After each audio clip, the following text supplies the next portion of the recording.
तुम्हीही फिरायला जाण्याचा प्लॅन करताय तर ह्या काही गोष्टी तुमच्याही पर्समध्ये कंपल्सरी असायलाच हव्या. नमस्कार, जय जिजाऊ, जय शिवराय. तर हे छोटंसं पॅकेट आहे ज्यामध्ये आयडेंटिटी कार्ड्स त्याबरोबर ATM ह्या सगळ्या गोष्टी इझिली बसून जातात आणि आपल्याला शोधायचीही गरज पडत नाही. हे पाऊच जे की यामध्ये सगळ्या मेकअपच्या गोष्टी इझिली बसून जातात आणि त्याबरोबरच हे आहे छोटंसं बॉक्स. यामध्ये हेअर ॲक्सेसरीज, चेन वगैरे, रिंग्स ह्या सगळ्या गोष्टी इझिली बसून जातात आणि स्किन केअरच्या ह्या 2 गोष्टी तुमच्या पर्समध्ये असायलाच हवे. सगळ्यात पहिले तर मॉइश्चरायझर आणि सनस्क्रीन, शूज, चप्पल वगैरे ठेवण्यासाठी हे छोटेसे पाऊच जे की इझिली आपल्या बॅगेमध्ये बसवून जातात आणि त्याबरोबरच ब्रश होल्डर, टूथब्रश होल्डर जे की खूप सिंपल आहे आणि इझी कॅरी करण्यासाठी आहे.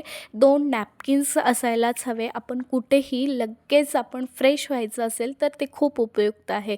आणि दुसरं म्हणजे जर तुम्ही साडी, सलवार कमीज, ड्रेस वगैरे त्यासाठी हे पाऊच आणि काही टॅबलेट जसं की बॉडी पेन, हेडेक, सर्दी ह्या काही छोट्या-मोठ्या टॅबलेट्स त्या तुमच्याकडे असायलाच हव्या. सनग्लासेस तर विसरूच नका.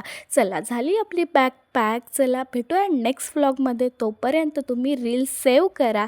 चला बाय.